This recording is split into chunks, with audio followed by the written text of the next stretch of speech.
Hello students, welcome to Navanku digi lessons. Students, आज हम class 12th special English का lesson 5 का पार्ट सेकंड पढ़ेंगे। लेसन 5 अवर कैजुरिना ट्री और इसकी पोइटेस हैं तोरूदत्त। इसके फर्स्ट पार्ट में हमने पोइटेस तोरूदत्त के बारे में, पोएम की थीम के बारे में और इस पोएम के 5 स्टेंजाज में से फर्स्ट और सेकंड स्टेंजा को पढ़ा था। इस पार्ट में हम इसके बाकी के 3 स्टेंजास को पढ़ेंगे। चलिए तो इसका थर्ड स्टेंजा देखते हैं। But not because of its magnificence dear is the casuarina to my soul. Poetess कहती हैं कि कैजुरिना ट्री उनके हृदय के बहुत करीब है, उन्हें बहुत प्रिय है, इसलिए नहीं क्योंकि वो बहुत ही विशाल और बहुत वैभवशाली है। Beneath it we have played, बल्कि वो कहती हैं कि उसके नीचे वो बचपन में अपने भाई बहनों के साथ खेला करती थीं। 2 ईयर्स में रोल, हालांकि इस बात को कई वर्ष बीत चुके हैं, इसी कारण से वो पेड़ उनके हृदय के बहुत करीब है। O sweet companions loved with love intense, यहां पर वो स्वीट कंपेनियंस अपने भाई बहन को कह रही हैं जिनकी बहुत छोटी आयु में डेथ हो गई थी। वो कहती हैं कि स्वीट कंपेनियंस, मैं तुमसे बहुत गहरा प्रेम करती थी।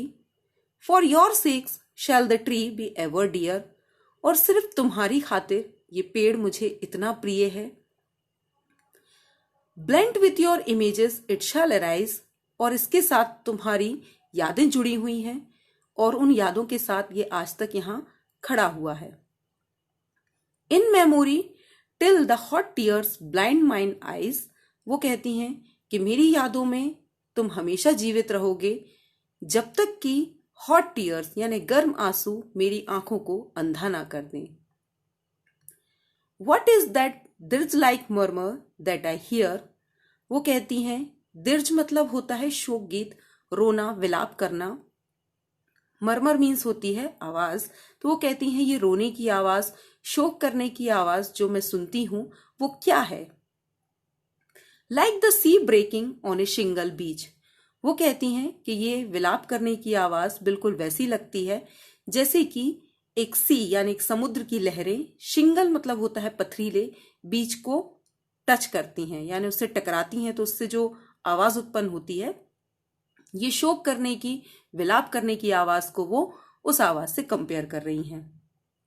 यहां पर भी सिमिली का यूज किया गया है, यानी यहां पर उस शोक भरी आवाज को समुद्र की लहरों की आवाज से कंपेयर किया है। It is the tree's lament, वो कहती हैं ये शोक भरी आवाज उस पेड़ का लेमेंट यानी शोक है, यानी वो उनके दुखों को बांटते हुए उनसे बातें कर रहा है, उनसे कुछ कह रहा है। एन एरी स्पीच, और उसकी ये स्पीच बहुत ही एरी है। एरी मतलब होता है भयानक। That haply to the unknown land may reach, haply मतलब होता है संभवतः, वो कहती हैं संभवतः उसकी ये आवाज किसी अननोन लैंड तक पहुंच जाएगी। Unknown yet well known to the eye of faith, वो कहती हैं वो लैंड अननोन होगा लेकिन फिर भी वेल नोन होगा यदि हम उसे विश्वास की आंखों से देखें, यानी अगर हम विश्वास करें तो ऐसा कोई लैंड होगा। I have heard that well far far away, वो कहती हैं वेल मतलब होता है शोक करना, तो कहती हैं ये शोक भरी आवाज दूर दूर तक सुनाई देती है। इन डिस्टेंट लैंड्स, दूर देशों तक सुनाई देती है। बाय मैनी ए शेल्टर्ड बे, वो दूर देश कौन सा होगा जो शेल्टर्ड बे यानी एक ऐसा समुद्री किनारा जो घने पेड़ों से घिरा हुआ होगा। When slumbered in his cave the water Wraith, water Wraith मतलब समुद्र देवता एक केव यानी गुफा में स्लम्बर्ड, स्लम्बर्ड मतलब सोए हुए होंगे। एंड द वेव्स जेंटली किस द क्लासिक शोर, और वो कह रही हैं कि उस समुद्र की लहरें जो हैं वो क्लासिक शोर यानी पारंपरिक किनारे को बार बार टच कर रही होंगी, टकरा रही होंगी। और फ्रांस और इटली बीनीथ द मून, और वो लैंड कहाँ का होगा, फ्रांस या इटली का, बीनीथ द मून यानी चांद के नीचे। व्हेन अर्थ ले ट्रेंस्ड, ट्रेंस्ड करना मतलब होता है जादू बिखेरना। इन ए ड्रीमलेस सोन, ड्रीमलेस सोन मतलब होता है बेहोशी जैसा एटमॉस्फेयर क्रिएट करना। जब पृथ्वी अपना जादू बिखेर रही होगी, and every time the music rose before, और हर बार जब भी ये म्यूजिक उन्हें सुनाई देगा, my inner vision rose a form sublime. तो वो कहती हैं जब भी मैं ऐसा म्यूजिक सुनती हूँ या आवाज सुनती हूँ तो मेरे अंतर मन में एक सबलाइम, सबलाइम यानी परम आकृति उत्पन्न होती है। दाय फॉर्म, दाय मतलब होता है योर, फॉर्म ओट्री, तो वो पेड़ से कह रही हैं कि वो आकृति तुम्हारी होती है। As in my happy prime, वही आकृति जो मैं अपने हैप्पी प्राइम यानी अपने बचपन के खुशी भरे दिनों में देखा करती थी। आई सॉ दी, दी मतलब यू, तो कहती हैं पेड़ से कि जब मैं तुम्हें देखा करती थी in my own loved native clime, native clime मतलब होता है मेरी मातृभूमि, जन्मभूमि पर। तो कहती हैं जब मैं अपनी जन्मभूमि पर तुम्हें देखा करती थी, सेम वही इमेज मुझे नजर आती है जब भी मैं इस म्यूजिक को सुनती हूं। Therefore I fain would consecrate a lay, वो कहती हैं इसलिए मैं फेन, फेन मतलब होता है खुशी से, कॉन्सिक्रेट करना मतलब होता है रचना करना, पवित्र कविता की रचना करना। तो वो कहती हैं इसलिए मैं खुशी से एक पवित्र कविता की रचना करूंगी। अनटू ताय ऑनर, तुम्हारे सम्मान में। ट्री बिलवड ऑफ दोज, कहती हैं पेड़ जो उनका प्रिय है, उनका किसका, उनके भाई और बहन का। Who now in blessed sleep for a repose, तो वो कहती हैं वो जो अब blessed sleep में है, blessed sleep मतलब heaven में सो रहे हैं। ए मतलब होता है forever के लिए, रिपोज करना मतलब होता है आराम करना, सोना, जो स्वर्ग में हमेशा के लिए सो गए हैं। Dearer than life to me, वो जो मुझे अपने जीवन से भी ज्यादा प्रिय थे।